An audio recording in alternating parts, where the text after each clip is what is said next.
Welcome to another conversation in practical theology. I'm Sayyyidah Zaidi, and I'm really pleased to be here with Eric Stoddart in St Andrews. As you can see, I think the last one that we did in person together was 2018. That's probably right, in Warwick. It's a long time ago, and it's really, really wonderful to be able to be here again in the same space. And we thought we would have a conversation around methods. So, appreciating that this might be for a niche audience, but just perhaps even exploring a little bit more about the methods that we use and how that contributes to the practical theology that we do and we live and we experience. And if I just reflect on my own research in this arena, it's very much been autoethnographic. And for me, I think that's very helpful in terms of documenting my stories, my experience, but also then finding a way to share it with others. We'll come to analysing it in a minute because that's the harder bit, but I have a strong sense that autoethnography is a really important method in practical theology. Do you want to tell our audience what you mean by autoethnography? Good question. So I suppose autoethnography is writing about your experience. It's very much about documenting what has happened for you in the day to day. So some of the things that I write about may feel quite mundane for me, but the documentation of that story, of that experience, and what then comes out of it is quite interesting, not just for me but also for the reader, because then I'm taking that text and reflecting upon that, and that I think creates an interesting space for us to then have theological reflections that come out of that. How would you differentiate that from journaling? Because I would think of journaling as acutely personal, but this is for sharing. It is, and I think autoethnography is also acutely personal. You know, if I think about some of the things that I've written and shared, there's a level of vulnerability and disclosure and all of that is required. I suppose the key distinction between journaling and writing for research is the intention. So if I'm journaling, I might be, I suppose it might take my layers of vulnerability down even further. But the minute I start writing and I know it's for sharing, my guard goes up. And maybe just one more question about how is this not just so unique, or I shouldn't say so unique, how is it not unique to you and of any relevance? It might be of interest to me and to others, but how do we get from that unique experience that you're writing about, your encounters with people, a journey, whatever it is, how do we get to that point of this being of value to someone like me or other readers? Yeah, and that I think is a really important point, and that's where the analysis piece comes in. So autoethnography by itself, it's a story, it's the relaying of an experience. But if I look at my own kind of doctorate and then taking those stories and analysing them and putting that kind of objective piece in and relating it to other people's research and their experiences, that's when it starts to become interesting. Drawing upon the experiences, for example, of Kimberly Crenshaw and intersectionality, and Anthony Reddy and his experience of what it is to be a black theologian in the UK, and his descriptions of marginalisation, and that's my word, is quite interesting, because it's the I suppose it's the kind of juxtaposition of my experience against others, and from that we then get a richness of a shared experience and an expression that other people can then reflect on to create their own insights and reflections. I'm thinking I don't do much autoethnography. I did a little bit back in 2014 in the book I wrote, Advancing Practical Theology, just a tiny slither of it. And part of that is it frightens the living daylights out of me, because say 2023, I might be quite happy about writing an autoethnographic piece, and I've decided what I'm willing to put out there on the table. But in 2025, I may think very differently, and that 2025 self might be wanting to kick 2023 Eric for putting out for public analysis and discussion a point that is no longer representative of who I am. Yeah. So how does my changing history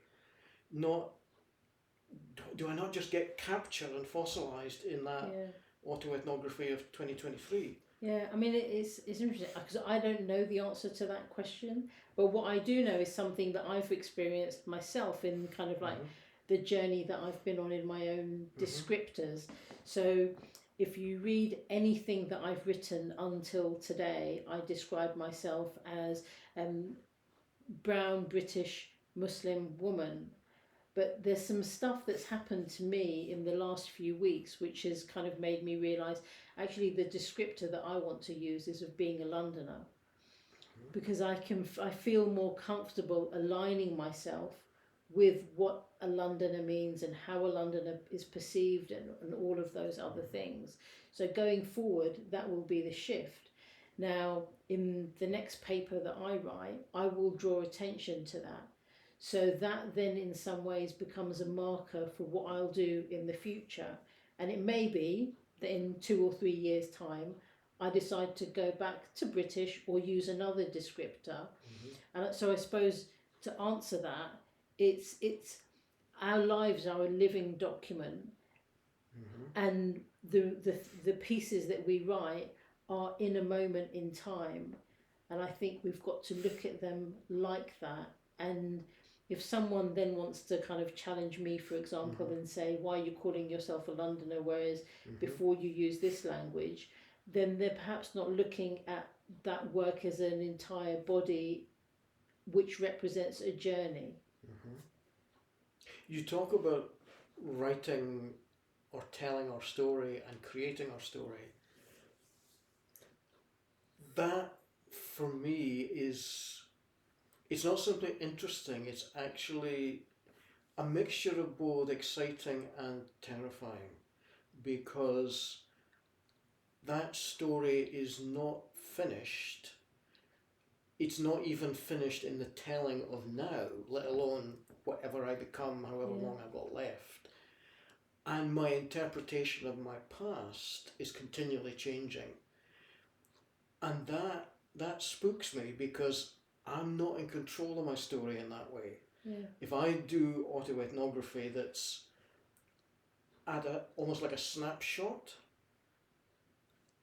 I'm not in control of how people relate that to my past from the future, who relate it back. And that's another level of vulnerability. I might choose vulnerability now, but how much am I self-disclosing that I don't actually know I'm disclosing? And that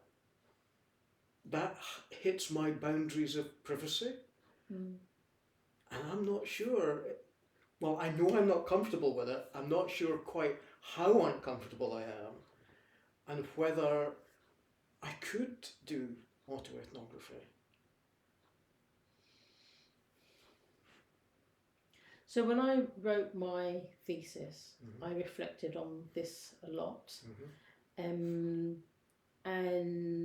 it's interesting that my thesis was embargoed and will be for a few years. And I have a suspicion that if I want to extend that embargo, then I probably could. And why am I bringing that in?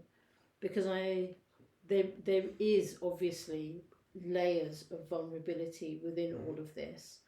But what I share, especially when I'm writing in a journal article where there is no going back, what I share, I do in a moment in time, and it's the truth, my truth, at that moment in time, and I'm comfortable sharing it. Mm-hmm. If that was to ever change, then I would need to deal with the consequences of that. Mm-hmm. But I'm writing about myself, and if I mention other people, I will check with them that they are Mm-hmm. happy with what I've written Mm-hmm. about my perspective of them. And that's all I can do. You know, I Mm-hmm. think it's sometimes kind of like if we were to overanalyze it, we might not do it. And then it kind of, you miss the benefit of it. Because Mm-hmm. I know those stories that I've shared, yeah, they're hard. I mean, even today, there's some, Mm-hmm. like, I can read it, but I can't read it out loud because it's painful, Mm-hmm. it's Mm-hmm. complex. But the fact that it's been written and put out there is useful for other people. Mm-hmm. It's the American clinical pastoral education guy, Anton Boysen, way back in, I'm going to pick a right date, somewhere like 1950, talked about the living human document. Yeah. And that, to me, strikes true, because we are, if we're not actually writing our stories, we are in our bodies narrating Yeah. our sense of self. And, Yeah. and our sense of self is profoundly narrative. And I get that. That's fine for other people. I'm just not so comfortable with the idea of being a book that is read, a document that's read Yeah. by others. Now, that says a lot about power dynamics and all that sort of stuff, but that's what makes me a little bit anxious about it for myself.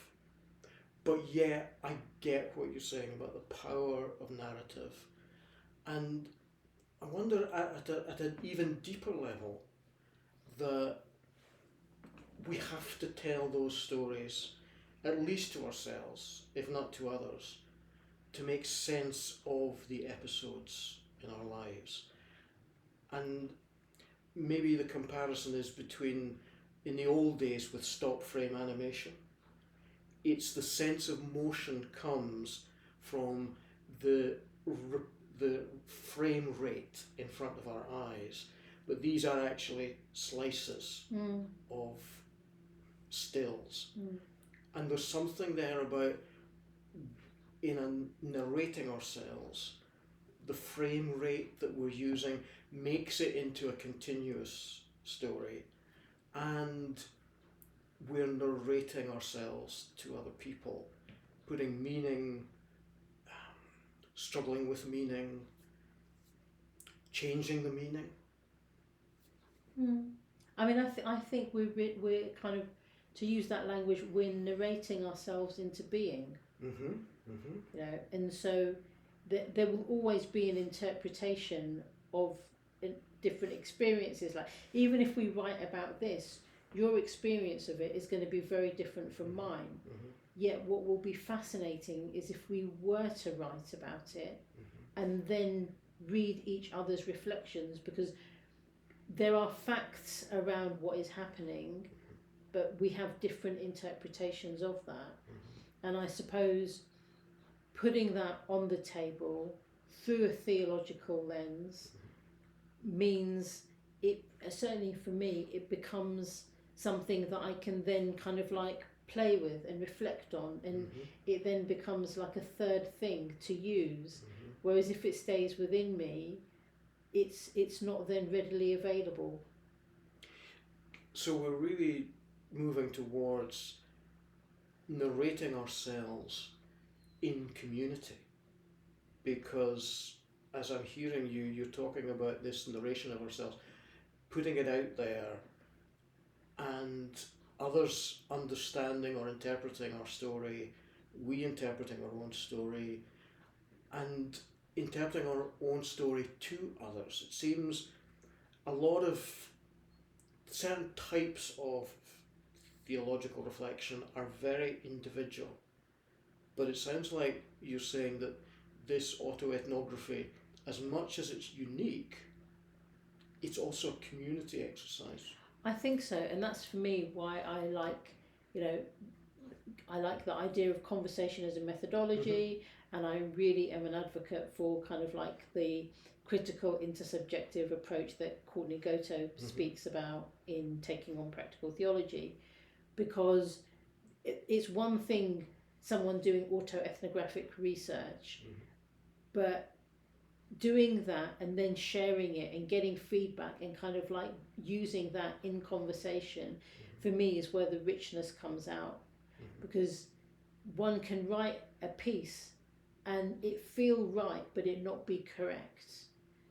And so having someone kind of like, maybe, you know, if I write something and say this happened on a Tuesday but actually it happened on a Friday, and that is then new information for me, and it might change what I have written, and those pieces of kind of like clarity or nuance, and why that is happening. So why did I think it was a Tuesday when it was a different day?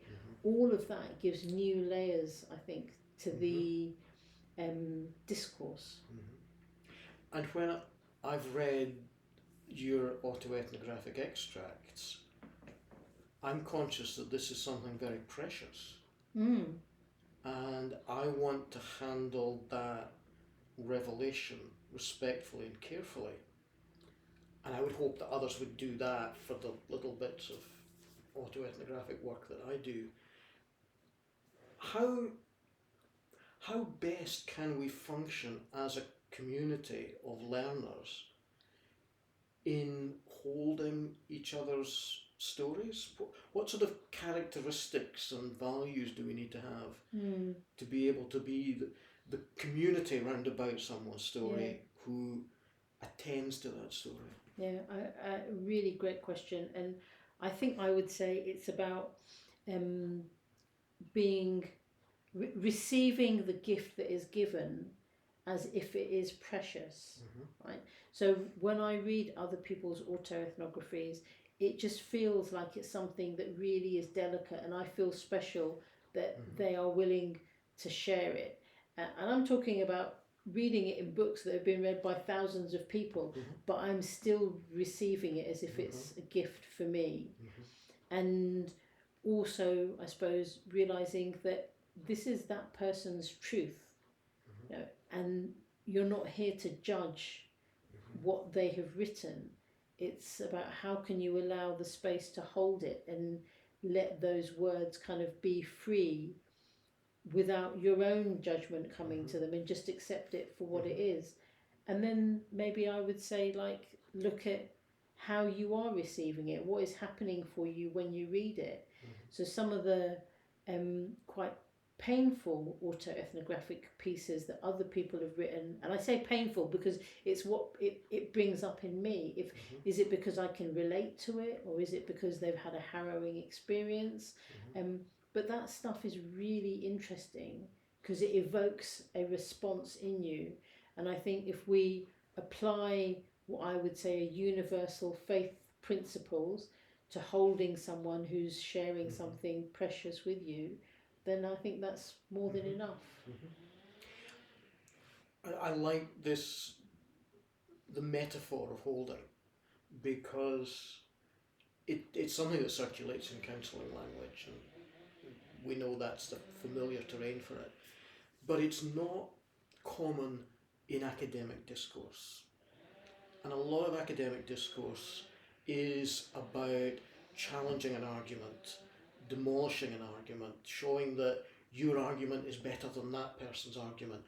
And this is a very, very different methodology and academic discipline and spiritual discipline and personal space to be in, to not be,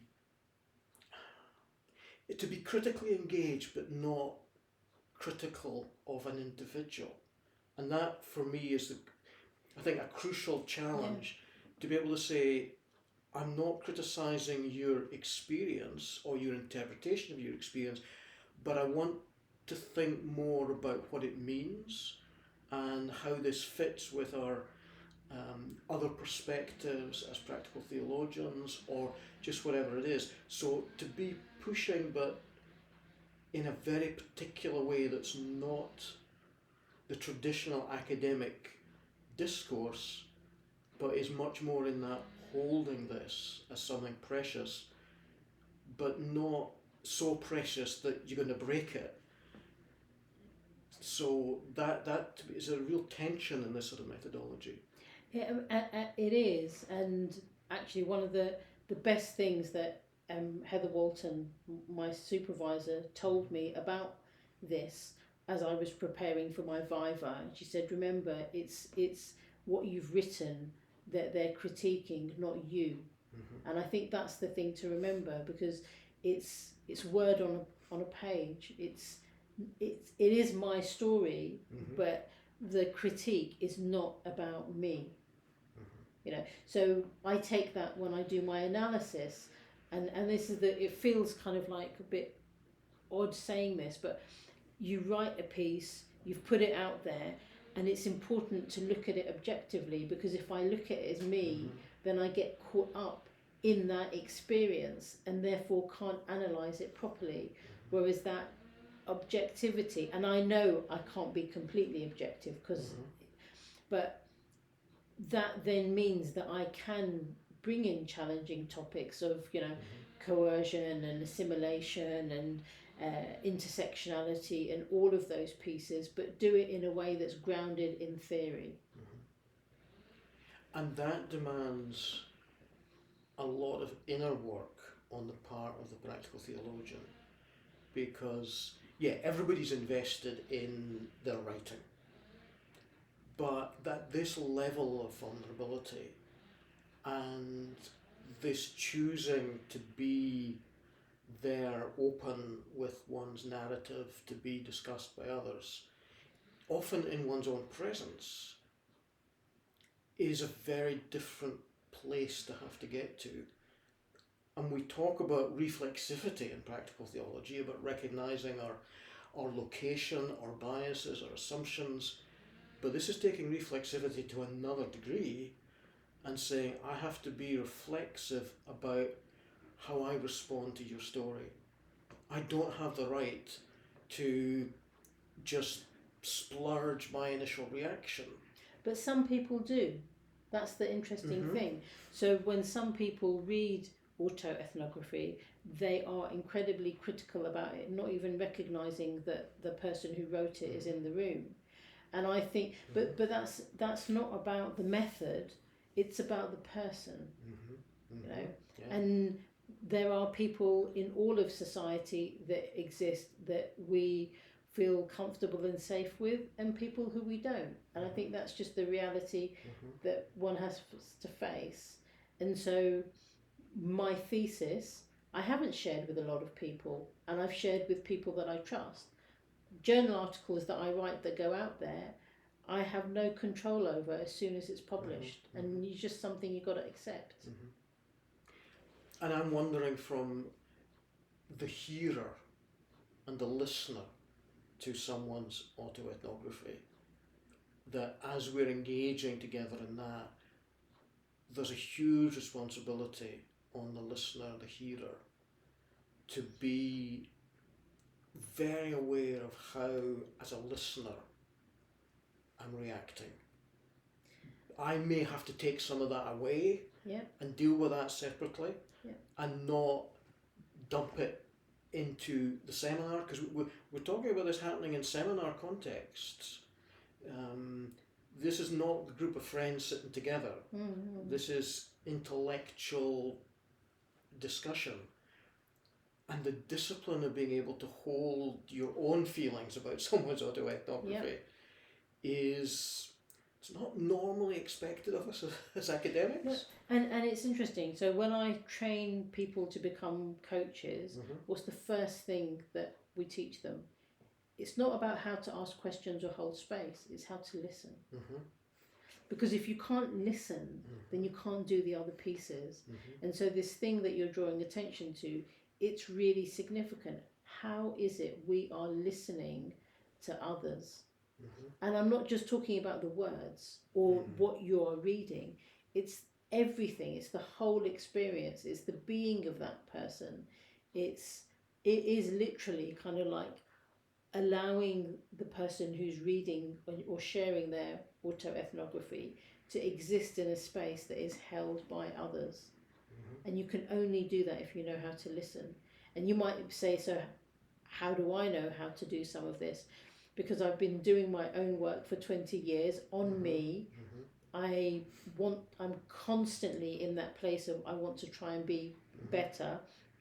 And I've had therapy and coaching, and I'm constantly on that piece of how can I improve my ability to listen and ask questions.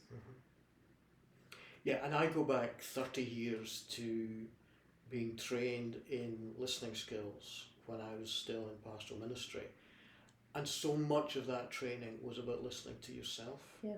So that you were able to, when something came up inside you in response to someone else, you were actually able to park it. Yeah. And give your full attention back to them. And acknowledging that, leaving it, quickly coming back to the other person. Now, that has stayed with me as an important practice to at least attempt. But now seeing that so much as part of this academic, methodological approach to attending to someone's autoethnography, or the testimonies of other people that are not done autoethnographically, but their testimonies of witness in research interviews and all of that, the same thing of what's happening in me, what's going on, right, I can set that aside and I'll come back to it later and still give my attention. But a lot of us have acquired those skills, not in an academic context. Yeah. We're bringing them from elsewhere. Yeah. And that's a really different skill set than maybe what's being trained for practical theologians. And that's why I think that not everyone can do autoethnography. And dare I say, some people who do it may not do it as well because they're not taking care of themselves. And so I knew what I was doing when I was letting myself in for autoethnography as the method that I selected. And had I not had that skill set, I probably wouldn't have chosen it. Like my original research method was to do something ethnographic, and it shifted to autoethnography because I realised like I can't ask my cohort some of these questions. And so I abandoned that and moved to something different because I could ask them myself. And that shift then meant I had to be much more alert to what was coming up for me as you've described and all of those other things. As researchers, we have a responsibility to ourselves and also to the people that we're in. I think the question for me then is, how much responsibility do I take for the reader? And I can't. And my question then would be, okay, not everybody can write autoethnography. Should everyone think that they can read autoethnography? Do you need to develop a skill set in order to be able to hold it respectfully? Or are we going to assume that this is a natural disposition? I want to say yes and no, and I'll tell you what. So when we read a autobiography, one could describe that as autoethnography without analysis. And many of us will do that just in our general lives. So there is a skill set that I think is inherently within us. It's just it's recognizing that, and then kind of how do you sharpen it so that when you do read something that is framed as autoethnography with more care than you might read someone's autobiography. But the context could be really different, because if I'm sitting reading an autobiography, that's, I'm sitting down at home, fire's going, and I'm reading the book. But in a seminar room, there's a different dynamic. So I think that's then the responsibility of whoever's facilitating that seminar space. And how is it that they're introducing the autoethnographic piece? what is it that, what are the questions that are then being attended to in terms of insights that come after that piece has been shared, and all of that together then helps to hold that piece. And because if you just throw in an autoethnographic piece, it doesn't work. You know, it's kind of a bit like lobbing in a grenade. Whereas if it's introduced and held in an appropriate way, and I'm conscious I'm using that word a lot of times because that's really what it is. It comes back to this thing about it being precious and needing care. Then I think anyone can do and reflect and analyse autoethnography. It's just whether you're willing to do that or not. Let me put a question that's a bit sort of devil's advocate. What you're describing is just a therapy session. It's not an academic seminar. Is that, how's it not just a therapy session? Because I think, so there's a question then, is there? Is the person who's written the piece in the room or not? Right? So if they are, then the analysis piece, because that's very different, that is the distinction between it being therapy and not. If the piece, if the author isn't in the room, then the only reason for having that piece there is to analyse it. You know, and I think that's the key distinction, really. Therapy, in some ways, is you talking and kind of like being guided a wee bit on the journey. This is a critical analysis, which can sometimes feel like it's dangerous and out of control, but that's why we do it, because it's within that academic sphere. But a very different skill set for facilitating that type of seminar than a seminar that is looking at simply a written text of ideas and thoughts. So how much training should a facilitator need in order to be able to handle autoethnographic? Because we sort of assume that if you're going to facilitate a seminar, you're an academic, you can do that because we read texts and we discuss texts and all, but we're talking here about something really quite different. Should there be particular types of training for facilitators in the academic settings if we're going to use autoethnographic? My answer is yes, but I can't influence that. And I think that some academics will look at autoethnographic pieces and, forgive me, but not be so self-aware and not understand that there is a skill set that should, strong word, I know, but should be developed before they do that, and just treat it like any other book. And if they do that, then they're doing a disservice to themselves, to the author of the piece, and also the students that they're with. So that's raising the stakes Yeah. for not only the method of doing the research, but actually the method of discussing the research. And that's not often talked about. There's a sort of assumption, well, we all know how to discuss. Yeah, I mean, look, I suppose my primary supervisor in my doctoral journey was Heather Walton, right? Now, Heather is incredibly aware and a promoter of autoethnography and does it exceptionally well. And therefore it's no surprise that I ended up using that as my primary method. There are other individuals, and I can't really think of anyone, and even if I could I wouldn't name them, that may not be so comfortable with using autoethnography. And I suspect that for them they may not even promote it as a method. So there is this level of self-awareness that exists. And I think that's enough, because actually the challenge from students is really quite strong these days. Like if I was with a supervisor who didn't get it, I probably would say, okay, I need a different one, or I would change my method. So in the last minute or so, if someone in our audience is thinking about using autoethnography, what's the 3 things that you want them to think about before they get irrevocably down that road? Yeah. So, reading An Invitation to Research in Practical Theology. I think that's a great book, and actually it within the text is bits of autoethnography, but also there are other methods that are discussed in there. I think there's an article, I can't remember the exact name of it, by someone called Judith Lapadat, which is about ethics in autoethnographic type writing. I think that it just heightens your awareness.